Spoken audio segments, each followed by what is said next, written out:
happy Eastern. Yeah. Yeah, happy Easter.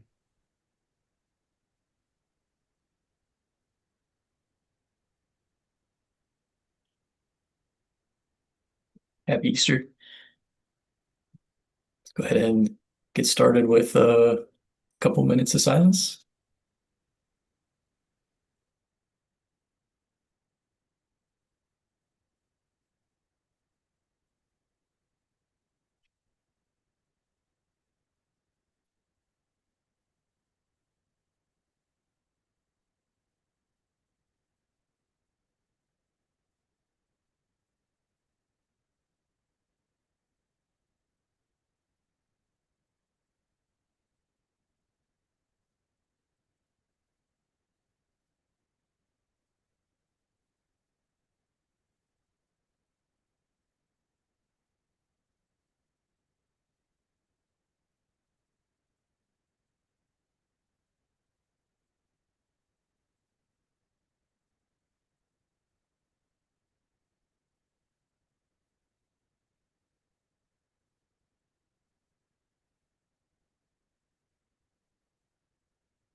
Thank you for that.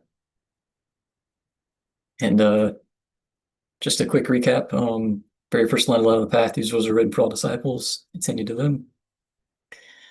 And then the next four unnumbered rules are kind of an overview of the whole book. First one, this one, before the eyes can see, they must be incapable of tears.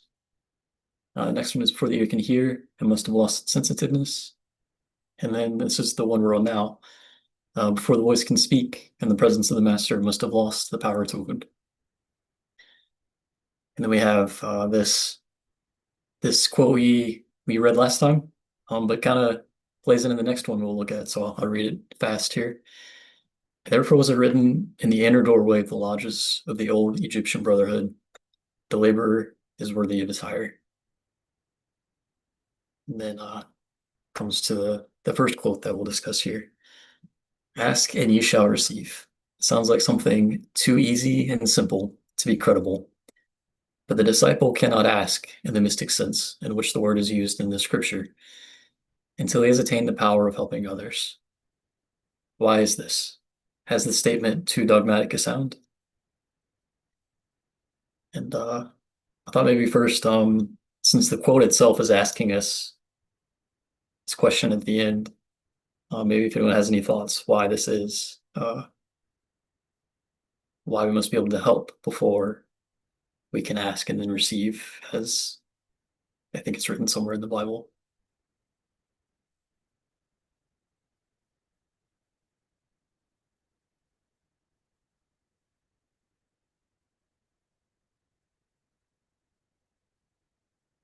I don't think it's too dramatic, but what does it mean that he has attained the power of helping?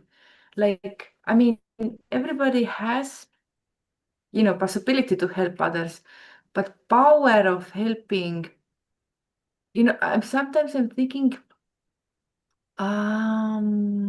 is it something more than, anybody could help the other, but what really is the power of helping? Could it be that, somebody has everything, like, how can I say, every thought, he's like so focused on helping and serving that, like most of his, how can I say, it comes very naturally, like maybe it's like something like that. And then,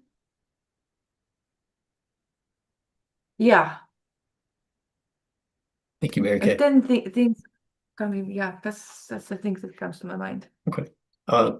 Chris, I see your hands raised too.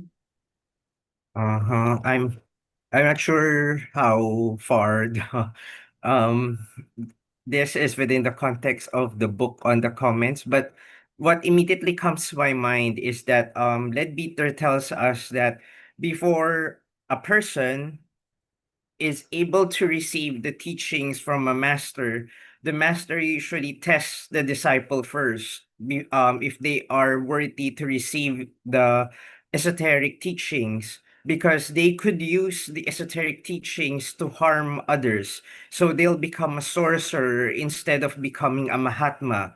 So I'm thinking that the masters, before you become an accepted disciple, they try to look at you to see if you have the characteristics of a person who is pure enough not to abuse the power that they will receive. And the way I see it, the teachings also come in grades. So perhaps the master would feel comfortable giving you one set of teaching. So with that, he will test. Once you have this certain knowledge, will you use it for your personal end, or will you use it to help others? If you use it for your personal end, then the masters would deem that, okay, this might be a bit dangerous because he has a tendency to become a sorcerer instead of following the spiritual path. So maybe it's not the right time for this particular person to enter the path. Maybe in another lifetime he will be able to use the knowledge more responsibly. And then if we use the power to help others, or we use the knowledge to help others, then the masters would probably think that, oh, this person has attained a certain level of selflessness. And maybe I can teach him a little bit more. And then we'll see if he still uses that power or that knowledge to help others. Then maybe we can give him a little bit more until he has he has enough knowledge to become a disciple, a son of the masters, or even a full degree initiate, or even a master of the ageless wisdom himself. That's just the immediate thought that comes to my mind. Yeah, that makes sense. And it's the whole line of thought you have there is kind of implying that the disciple would be continually asking for more ways to help. And then he gets a little more power to help, and then he's watched to see if he uses it selfishly or not. That makes sense. A question I had kind of related to that written down was, for instance, if we were to be quiet and look inside, trying to wash away all the parts of our personality and these things that we're not, and get to, the kernel of consciousness. When we go into that state of existing, in our own experience, what is it that we, if anything, ask for? What is it that we still try to do when we're going deeper like that? If anything comes up, maybe it's not a good question, but yeah, if you have any thoughts, I'd be interested at least.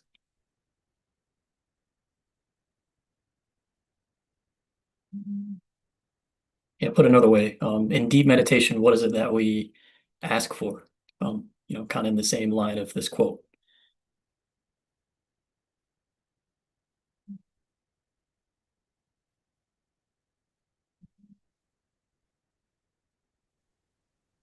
Um, your question, my immediate thought that comes to my mind is that when we meditate, we're trying to reach that level of stillness, right? And then when we're trying to serve, we're trying to reach a point of selflessness, right? But it's a process that continues on. So, for example, a person who is self-centered and he does good works, initially, that's already a great achievement. But sometimes, for example, if I do a great work and then I look within myself, and then I come to think that the reason why I'm doing this good work is because I want to look good to people. So there's still a taint of selfishness there, but it's a little bit better than not doing good at all, right? And then it progresses. So sometimes it will be metaphysical, the reason. So sometimes you'll go like, I will do good works because I want to reap the good karma. And again, that's better than not doing good works at all or harming people, that would be still better. But it's still not the ideal state. So I think it's a continuous process, and then the more you go to it, you continue to try to peel it off, and then it's also the same for meditation. Initially, when you start to meditate, you feel relaxed and at peace, and you feel happy. But somehow you get tired of it, and you want something more, something deeper, and you're trying to look at it, and you're trying to look at the deeper form of stillness. So maybe that's what it means. Maybe um, after you reach a certain level, you kind of want something more. You want a deeper stillness, and you keep striving for it. And like what they said, the more you know, the more you feel you don't know. So the more stillness you feel, the more you feel that there's something more beyond the stillness that you have already reached. That's kind of the first thought that I thought about when you asked that question. Yeah, that resonates with me too. Makes me think of a lot of people. I think it seems when I look around me, get kind of enamored by their minds. The thoughts that go on in their mind, and kind of like what you were saying. I think eventually those thoughts get boring to us. We see it's all cause and effect. One thing happens, then the next, and it's like going to a trivia night over and over again. Eventually, you don't really care what the answer to the trivia is, and you start asking for something more. You go beyond the mind. It makes me think of that. Maybe that is, or maybe that isn't what you're getting at. But yeah, thank you anyway. Yeah, America. I was just thinking, but a disciple cannot ask in the mystic sense in which the world is used to be. I don't know what is the mystic sense, but when you were talking, I just remembered somewhere it is written that if you want to be a master student or if you want to be resonated, just start doing the things. So your work will already resonate with them. And this is also like a kind of asking if you put yourself in a resonance of the good work or the serving or whatever is need to be done. How can I say? I don't ask directly, but by doing that, by thinking on that line, I am already, how can I say?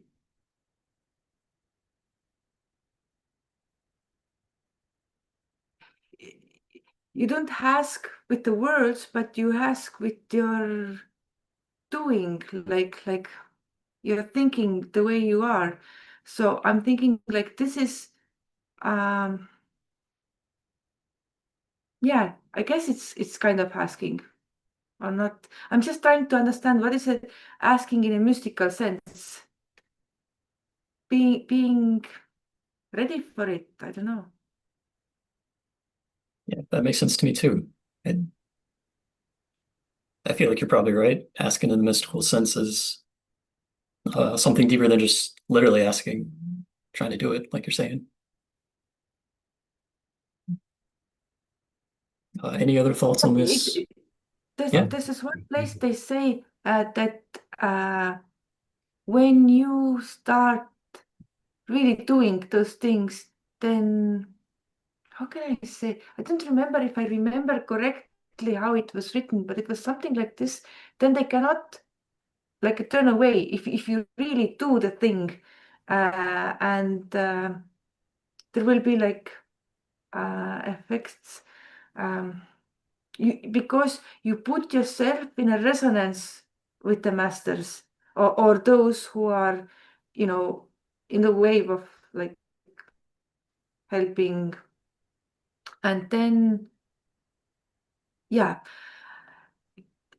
I think I cannot really explain it more, but I do understand in physical sense if you have a wave and if you have the same wave who are in, they are amplifying each other. And if you have a wave and you have a wave in a like opposite, um, then they are like diminishing each other. So I do understand that if you keep doing in a like the same kind of things that they're interesting and where what they are interested in is helping the humanity, then this is also a kind of asking. Yeah. Yeah, it makes me think of like if a kid were to get into trouble, like not of their own fault. Maybe the kid is trying to help another kid and now they're in a perilous position on the side of a cliff or something. We would have no choice but to go and try and help that kid. Like we couldn't do anything else. We would go and help that kid. And I probably to the masters and those above us, when we put ourselves in positions of trying to help and then get in trouble, I think in the same way, we're like kids to them and they can't help but try and help us. Yeah. I just wanted to say on the last portion that says, why is this as a statement too dogmatic a sound? I'm thinking regarding this last statement because there are some occult organizations that have a negative view of the spiritual hierarchy because they think that the spiritual hierarchy is like gatekeeping the higher teachings, right? So why do we have to prove this or that to them? Why can't the information be freely given? But in Theosophy, as well as in other esoteric teachings like the Bailey teachings and the Agni Yoga teachings, I think even in Anthroposophy, but I'm not sure. The reason is that they don't want Atlantis to happen all over again, because according to the teachings, during the time of Atlantis, the teachings were freely given. And because of this, people abused the powers and it kind of didn't go well and it led to the destruction of the world as they knew it at that time. So that's the reason why I think there is a statement like this that there are certain groups that think that the concept of hierarchy is something negative because they're gatekeeping the esoteric teachings in their perspective. Just putting the thought there. Yeah, that same idea of Atlantis came to mind, Chris, when you were talking earlier about how they give help in stages to, kind of watch and see what we do and then give a little more help to make sure it's not selfish. That makes sense to me. Did anyone else have any thoughts on this quote before we go to the next?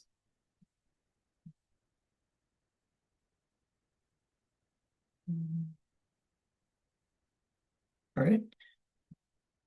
This is kind of a continuation of the last one. If anyone's willing to read it. I can read it. Okay. Is it too dogmatic to say that a man must have foothold before he can spring? The position is the same. If help is given, if work is done, then there is an actual claim, not what we call a personal claim of payment, but the claim of co-nature. The divine give, they demand that you also shall give before you can be of their kin.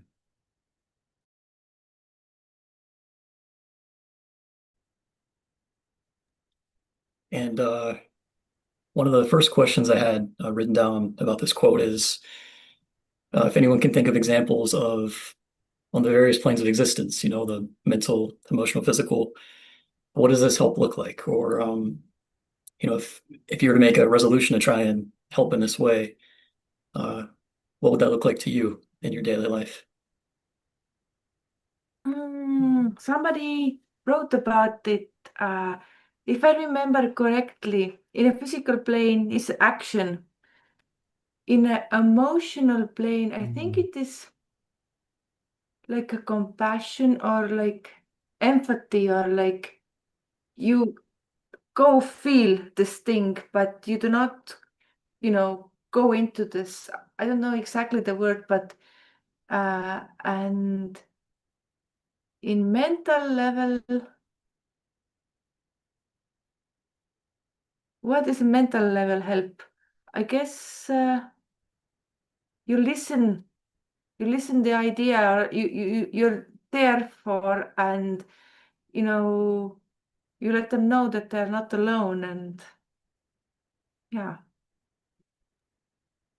yeah. Maybe mental health could also be thinking along theosophical lines as well. Because there's a certain amount of peace that comes in seeing things from that perspective. that none of the effort we make is lost, that this is one life out of many, cause and effect. The effort we do will have effect. There's just a time delay. These things can help people too.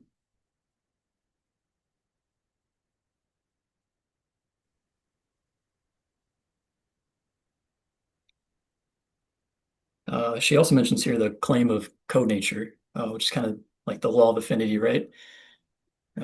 Birds of a feather flock together. Could this be anything else at the same time other than that, working behind the scenes, do you think? What do you think makes that mechanism that exists in reality work? Um, yeah, so I think that the first portion is kind of reinforcing what we talked about earlier, that so the masters will check first if you are of a certain nature before they provide you the esoteric teaching, so that they can test whether you can use it or will you misuse it. And then if they provide you that teaching, they'll also test you if you will use that limited teaching for your betterment or for the betterment of all. So I think this is what it means. And I also think that this reinforces what Mirike mentioned earlier, that there is an affinity. So if you are selfless and the masters are also selfless, your energy kind of vibrates in the same frequency. And because of the law of attraction, you'll have to meet somewhere along the line. You'll have to meet depending on how pure your vibration is. It has to meet. No matter what happens, it has to meet. It can be slower or it can be faster depending on the purity of your vibration. But regarding your question, that how it happens in daily life, the immediate thought that comes to my mind is the eureka phenomenon. So generally, they say that in science, people don't come up with discoveries or inventions most of the time just by consciously thinking or just by studying. Usually, they have to keep their minds open, and then inspiration will struck. Like the eureka effect was, I think, from Archimedes, right? He was taking a bath, and he was trying to figure out how to find out if the crown of the king was made of pure gold without having to melt the pure gold. And no matter how hard he thought about it, he couldn't figure it out. But when he relaxed his mind, an opening was created and inspiration struck. And when that happens, he was able to figure out that in during his bath, when he went to the bathtub, a certain level of the water was displaced. So if he would put the crown in a tub of water, a certain level would be displaced. Another chunk of gold, if he would put in a piece of water, a certain level would be displaced. So he'll be able to find out if they are of the same nature without having to melt the crown. So I think that's also what's happening with us. So sometimes we have a problem, whether that's on our personal life, on our family life, at work, or if it's like a problem that affects the entirety of humanity. But sometimes we have to meditate, we have to relax, we have to let go so that an opening can be created, so that the masters or perhaps the soul or higher self can implant an inspiration to us. And then from there, it's up to us how we will make this inspiration work for us. So that's the immediate thought that comes to mind from your question. I hope it makes sense. Yeah, it does. Thanks, Chris. And something you were saying makes me think of the Gaia tree, in a way that I've never really thought of it before, where the whole beginning of it is kind of creating kind of like tension, and then at the very end, you're letting that tension go so that the divine can come to you. There was something else, but I can't think of what it was. But thank you, Chris.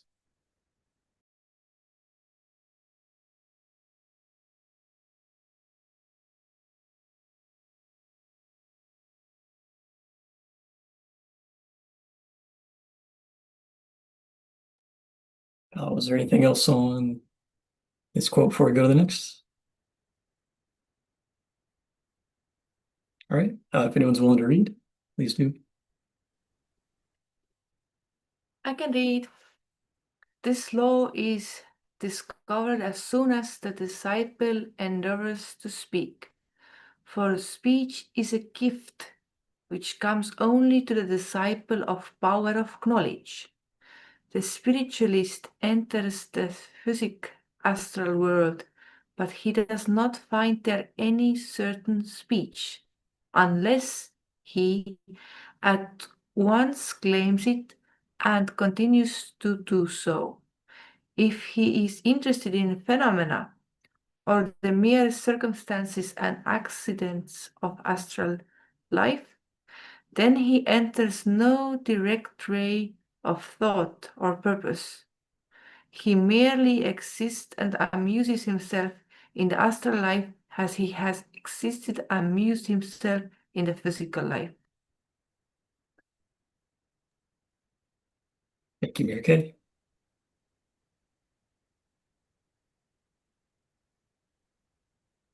So it makes me think of when you're sitting in a passenger plane and they tell you to always put your oxygen mask on first before you help someone else. It kind of seems like the same type of thing where we need to have some kind of power of knowledge first before we can help others.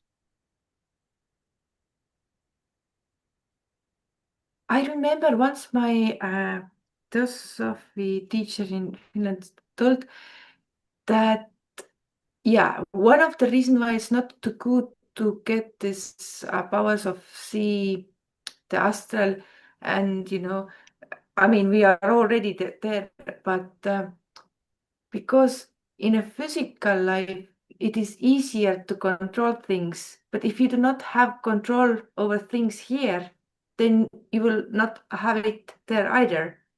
And so you better practice to the physical when it's like easier to take over the control. Otherwise, one day, they say that the next truth rays are more astral, and one moment we do not anymore have physical bodies, and if by that time we have not mastered everything, how to concentrate and how to do the thing properly, then we will lost our chance. This is our chance. Yeah.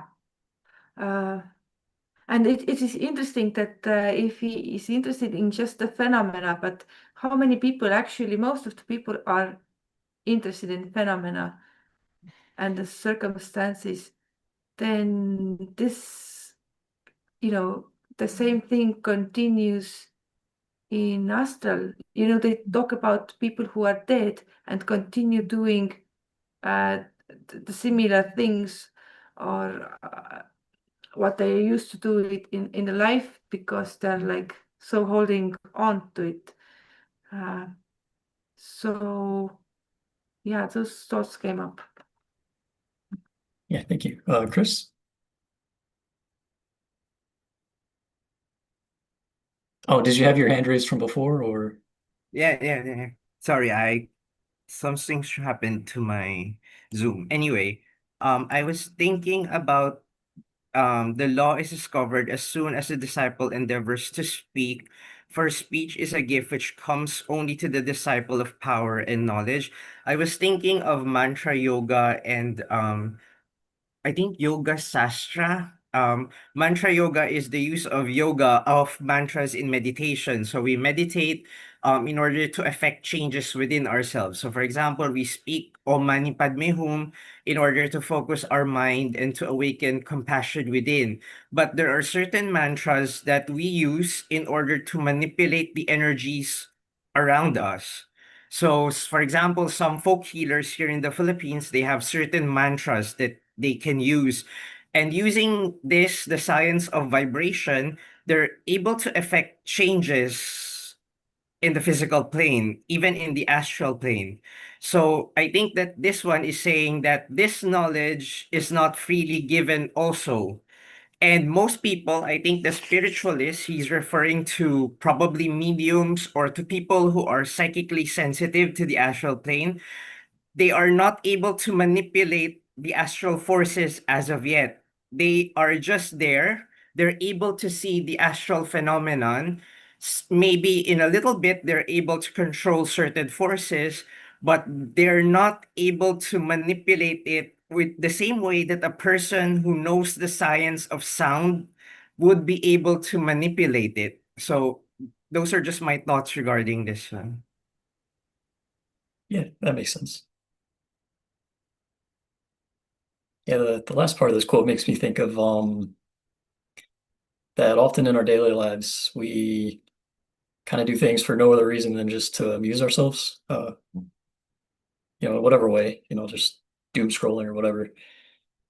And I wonder if this is kind of saying that until we can overcome that at least a little bit, should we even try to go beyond the physical, or is that kind of like a safety for us so that we don't end up, you know, messing ourselves up on the astral plane? Or maybe another related question is how do we overcome that drive to just amuse ourselves? Yeah, American. I think it is like everything, like continual happening. It's not. Um, um, I am reading this book by Taimni, Self-Realization, and we are doing with Ricardo Lindemann. He's like really, really good. Like a few days ago, we had a session, and I think it was eighth or seventh um, quote that we are discussing, and it says something like that. Uh, let me read what it says. Nice. I think that book is actually next on my list to read too. It is so good, but it's so hard also. Sorry. Oh, okay, I think I let it. Maybe I let it hold. Okay. So it was something like this. Uh, for a lower mind and for the higher mind. Something like this, that the lower mind is mainly mind doing.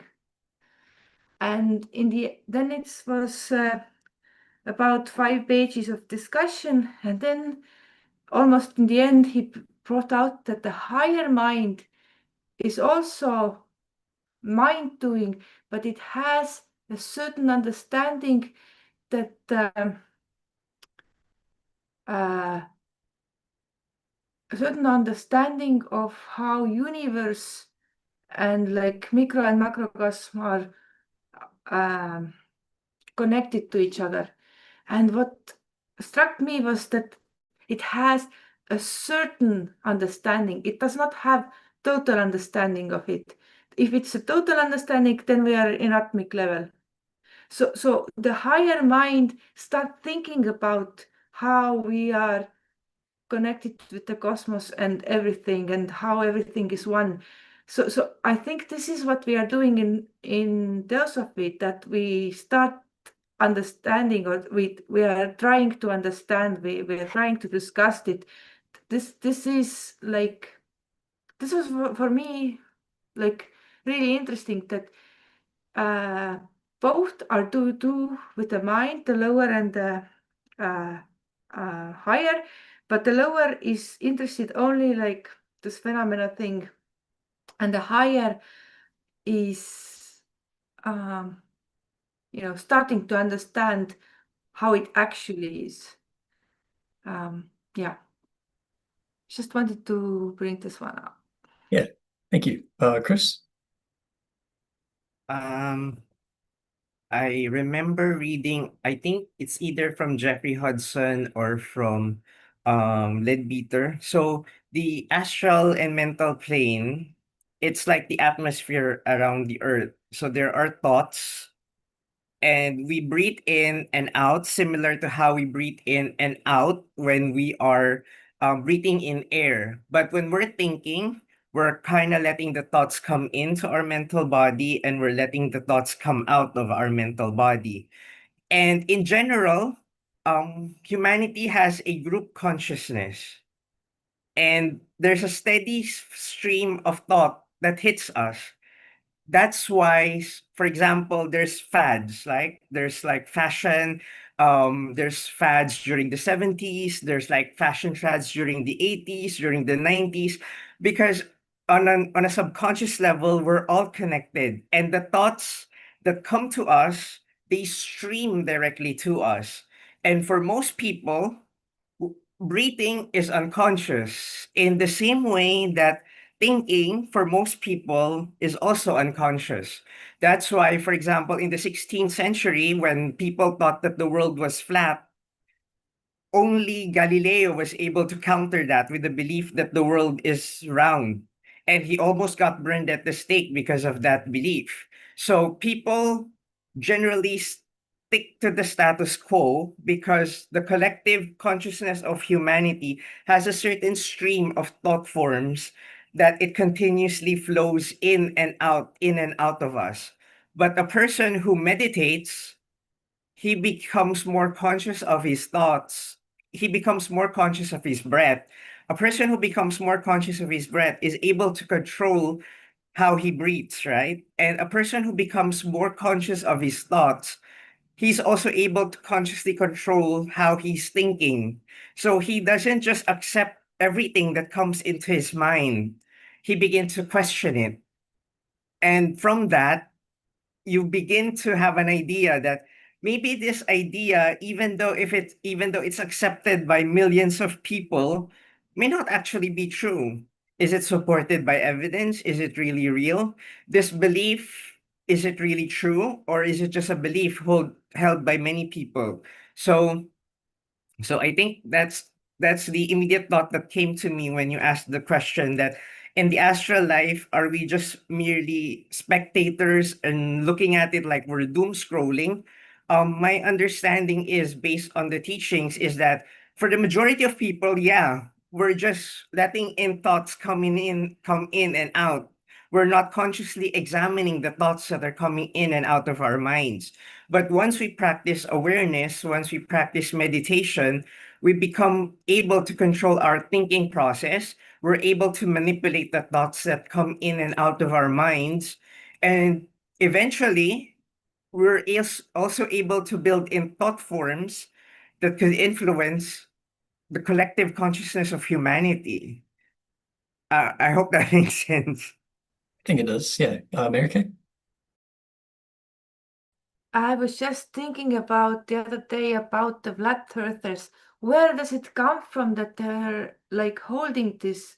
You know, Ricardo also explained like that in Spanish they have, I don't know, was it the 20,000 people in Facebook of the Theosophical web page, like in Facebook, but they have like 70 or was it like 70,000 or I don't remember how this is a huge number of people who are in the flat earth. Of course, there might be some who actually don't believe and want to, you know, have other things in mind when they go there. But the thing is, where does it come from? Like you said, a thought form or like, is created. Maybe somebody is like still very strong thought form of this flat earth is like hundreds of years ago created and now it's like hard to let go. It was really interesting to listen how they explained how the moon is looking different in other side of the world and how to explain some of the things that is going on like but it's kind of a thought form that is created but and you said that we are helping to uh, like also consciously create the thoughts that is there. I guess as a I guess as a theosophist, I mean we have a freedom of thought, but also we have, you know, the freedom of show them kindly and nicely the way, but let them choose themselves what is the right. But I guess I'm just thinking, like, how is that? This is like one example that we can see that it is not like that, but there's some other things that so strongly some people are holding, and they don't see, and yeah, maybe I also don't see in some things that this is not really like that. Anyway, that was some of my thoughts. Thanks, Mary Kay. Sven? Thank you. Yes, I think that maybe the exciting part of this movement of flat Earth and things similar to that is that people maybe are thinking that they will be able to trick others into genuinely believing into that. So they it's like a form of entertainment for them, knowing it's not like that, but having fun tricking other people and like convincing other people into believing that maybe. And then about the thought forms that are very powerful and that influence multitudes of people, I think the biggest, I think the biggest and the most powerful ones are the ones that belong to all exoteric religions, because people believe in hundreds of millions into things that they have never seen, and that sometimes doesn't make a lot of reason or logical sense in the way that they are presented. Yeah, although they may have deeper symbolic meaning, but that's another kind of story. People believe them literally. And then the transition from being under this influence of this matrix of thinking into freedom of thinking, into rejecting freely what doesn't make sense and accepting freely what does make sense, kind of what is expected of Theosophists and Buddhists actually also, so far as I hear. This transition can be an interesting process, which is not very easy sometimes, because the gravity of the matrix that is supported by hundreds of millions of people can be quite powerful, and some people may experience the process of like pulling themselves out of something that is very, very thick and very resistant to getting out of it, something like that. Thank you. Yeah, thank you. Something that Mary Kay was saying before Chris spoke made me think of I live off lists essentially, and one of the things I do every Sunday is it sounds a little bit morbid, but the idea is to think of like our physical existence disintegrating, and then kind of pulling back into what we really are behind that. Yeah, and something that you said reminded me of this, and I think it's fitting for Easter, because Easter is kind of about death and rebirth. Yeah, it made me think of first you look at your physical body and you imagine your physical body dying, hopefully one day of old age, and it slowly disappears, but you're still there. You still have your emotions and your thoughts and everything else. And then all the negative emotions that you've collected throughout your life start to, fade away and disappear, and they're gone. All the anxiety and sadness, whatever it is, it's gone after we die eventually. Then we're left with our lower mind and everything above it. And then all of the words, that we think to ourselves, the languages that we have, everything in the lower mind, the story we tell ourselves about our lives, it all starts to disappear. And then we're left with these patterns that we've seen, the higher mind. And kind of an intuitive understanding of how things work around us. We're left with that. And this idea of death and that perspective, I think, is really peaceful and kind of, I don't know, kind of encouraging. Like I look forward to that. And then I can almost, I feel like if we try to do that, we can almost taste what the higher mind and then the Buddha what these levels taste like a little bit. So yeah, that's me a few minutes every Sunday. And thank you for making me think of that. Did anyone else have anything on this quote before we go to the next?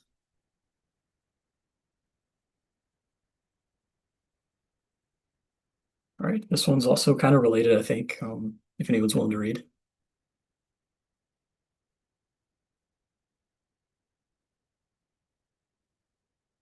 I could read it if not.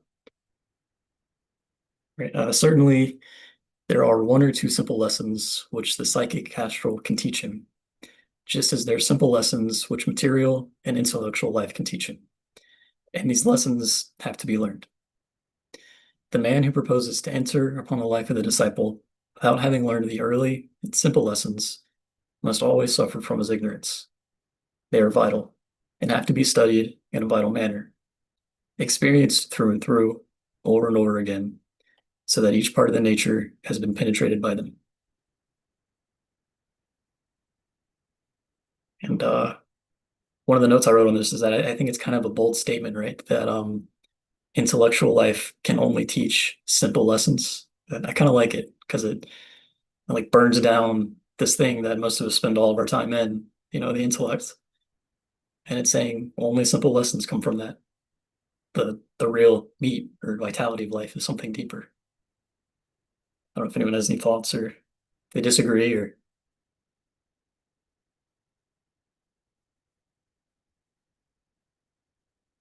And also interesting is our entire system of education, for the most part, after a certain age, is all intellectual too, right? That's maybe worth noting. Yeah, Mary Kay. I yesterday, a day before, I was listening Clovis and Svetoslav podcast with Pedro, and Pedro, I don't remember who did he quote, but he said it, and then he kept talking about it. So I really was thinking about this one sentence that he said, that wisdom does not come from learning like a text or lecture. Wisdom comes from service or from actually doing things. And this is like when he said that, he was in another context. I don't exactly remember, but I actually understand the weight of it. That really, you can read a lot, but what you can experience through, doing and putting it into action, this is the one that I guess stays with you when you pass away and come together in the next life. This is something that you take with you, this habit of doing in a certain way, or yeah, the service just came to my mind. And this is also said they are vital, that they have to be studied in vital manner, experienced through and through, over and over again. So it's like you have a like exam, situation comes, and what in this situation will you act, that you all will all learn about the brotherhood of all men, and be nice to each other and so on. But you come a really difficult situation, and what will you like do? And then it I guess it doesn't matter in any separated situation, but you will get over and over, until not until you act in a perfect way, but you have to repeat this exam. You have similar things, and until this answer what you give, or the way how you do, is like always the best way. I think, and I remember he was telling the story about Ramdas, I think. No, it was Sri Ram, I think. Uh, when he was a young man, there was this one worker who was pulling him, and he was supposed to help him to come to work with the car, but then he didn't, and let him walk several hours. And later in his life, when he became a president, uh, he heard this person was living alone and the family was abandoning him and didn't want to do anything. And then he wrote him a letter that why don't you come to Adyar and, because he was doing once a volunteering work or something. And that was like really, he was giving another opportunity, or he was like, a way this brotherhood is put again into practice. Would I be doing the same thing? Would in this situation? Or there was another stories also like another story I remember, like how Mahatma Gandhi lost one of his shoe in a train, and then when he noticed it, he also threw the other one away because he says, I don't do anything with the one shoe, but somebody else could have both of them. And this is like so beautiful. Would I do in the same situation similar thing? If I read about it, and think about it, this is something valuable, then there's a bigger chance that I will actually do it in a similar situation, something like that. Yeah, kind of that idea of we find out who we really are when things get tough. But even if we fail, we can always try again. So it's not a big deal. Chris, yeah. Yeah, Marika's sharing reminds me of a story from Vikauchin. So he says that when he was younger, he aspired to become a monk, but circumstances did not allow him to become a monk. The stage was set for him to run the family business. And that was kind of frustrating for him when he was a young man. And I remember this because he would often in his lectures say that every one of us has a back subject. So for example, like what Mariki was saying, if life is a university, if life is a school, we all have to study certain subjects before we move on to the next stage. And life will always provide us the opportunities that we learn before we progress on to the next stage. So his understanding was that in this lifetime, he has to learn the ways of the world. He has to learn how to run a business. And then once he has completely learned this, maybe in the future life, he will be able to pursue his dream to enter the monastic life or the spiritual life. So I guess that's it for every one of us, I guess.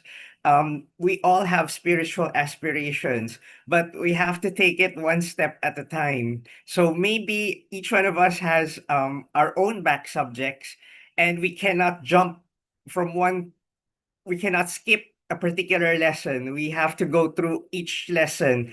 Otherwise, as the book is saying, that if we skip one lesson and then we progress, the lack or the gap within that lesson will come back to haunt us. So it's better if we take it one step at a time to make sure that each step we do it slowly but firmly. So we don't backtrack. We take one step at a time, but each step is set firmly and strongly in the right direction. Thank you, Chris. And I do believe that if there's a certain step that we're put on and we accept it with no reservations, it seems to go by a lot faster, even if we accept it to last a lifetime. So maybe that's helpful to somebody. I don't know. Sven, yeah. Yeah, it makes me think about the process of learning a foreign language. When you want your students to learn the words, but what does it mean to learn the words? If they just memorize them, like they have a test tomorrow, they memorize them today, and then this word, some particular word, they don't see for like next 2 months. So at best they can recognize it maybe in a text if they say it, but they cannot use it themselves. So what happens is that this word enters passive vocabulary, so they can recognize it when they see it or hear it, but it does not enter active vocabulary, so they cannot use it themselves when they speak or when they write. And even from passive vocabulary, it will evaporate also if it's not practiced, if it's not used. So what we want to do is to to train. Actually, it's not so much learning as training, where students have to meet the necessity of recalling this word from memory to apply it, to use it in the exercise, whether speaking or writing. And then if it happens again and again and again and again, this word becomes habitual to them and migrates to active vocabulary, and then they can use it freely. So the same thing here, kind of maybe if we read some beautiful quote or idea somewhere in the book, like Lighten the Path, for example, it doesn't mean that we can do it ourselves. What we need to do is to face many life situations where we will have to face the challenge or choice, and then we have to be aware enough to catch that moment, to like aspired enough to overcome the opposite forces that once I think primarily inside ourselves, that don't want us to behave in the right way, to do the right choice, to do the right action. And then yes, our mind also, like our intellect, has to have an assortment, an equipment of this these tools, these thoughts, these ideas, these models of behavior that are beautiful, and we remember them, so that when the situation happens, the idea comes to us, actually, I remember this. There is actually a beautiful way to act, something very beautiful to do, and then apply it. And then even this, like, it has to repeat several times, so that really our character changes and our way of seeing things changes. So learning in terms of intellectual agreement with something, or being informed about some idea, is just the first step. What we need really is training, it seems, cultivating our mind in this way. Thank you.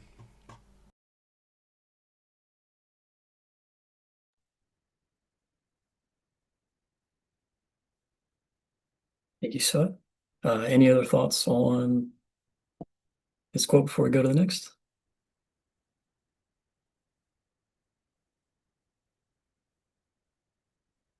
Right, and this will be the last one for today, if anyone's willing to read it. I can read it. In claiming the power of speech, as it is called, the neophyte cries out to the Great One who stands foremost in the ray of knowledge on which he has entered, to give him guidance. When he does this, his voice is hurled back by the power he has approached, and echoes down to the deep recesses of human ignorance. In some confused and blurred manner, the news that there is knowledge and a beneficent power which teaches is carried to as many men as will listen to it. No disciple can cross the threshold without communicating this news and placing it on record in some fashion or other.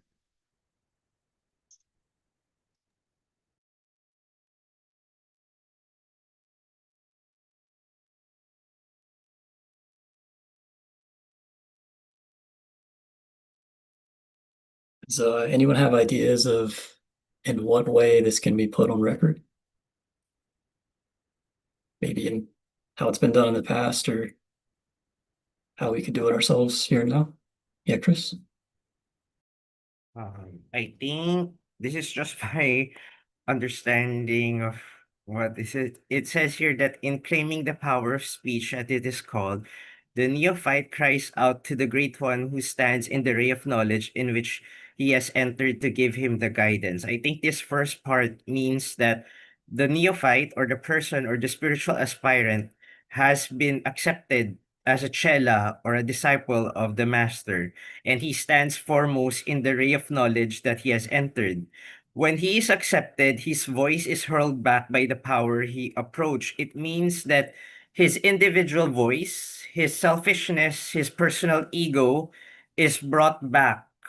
So to a certain level, he has achieved a certain level of selflessness because his ego is in check. It's the ego of the psychologist, of course. It's held back because he has approached the presence of the master, and it echoes to the recesses of human ignorance in some confused and blurred manner. There is knowledge and a beneficent power which teaches to carry its man as no disciple can cross a threshold when communicating. So I think that when a person enters the presence of the master and becomes an accepted disciple, his ego steps back and he becomes a selfless worker for the master, and he becomes, in a way, a channel. Let's not use the word channel. He becomes a reflection of the master on the physical plane. So he becomes knowledgeable in the divine plan, and he is able to reflect that divine plan to the masses of humanity. And I think that no matter where it goes, all chelas who were accepted as the masters, they serve as a reflector of the light of the master. So the ego, when it steps out, when it steps down, the light of the master will be able to reflect from the disciple out into the world. I hope that kind of makes sense. That's the imagery that I'm getting from this phrase, that when a person becomes a chela of the master, he sets down his own ego and he becomes an instrument or a reflection of the master, so that the light of the master is reflected out into the world. Otherwise, there's no point in him becoming a disciple if he's not reflecting the light of the master. I hope that makes sense. Yeah, it does.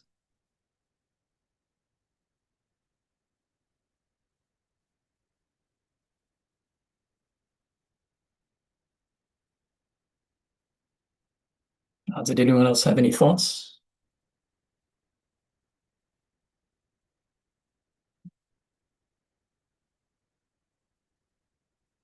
Now we can go to the last 2 minutes of silence.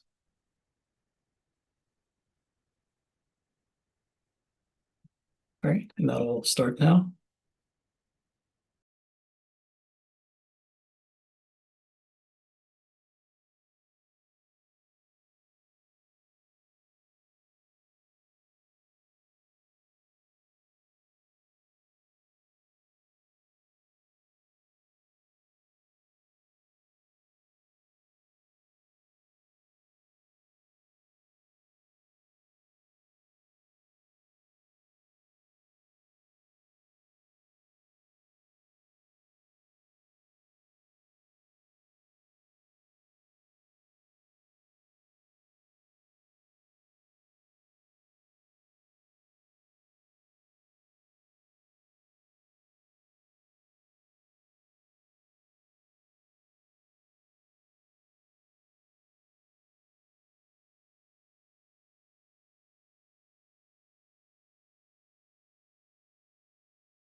Thank you all for being here.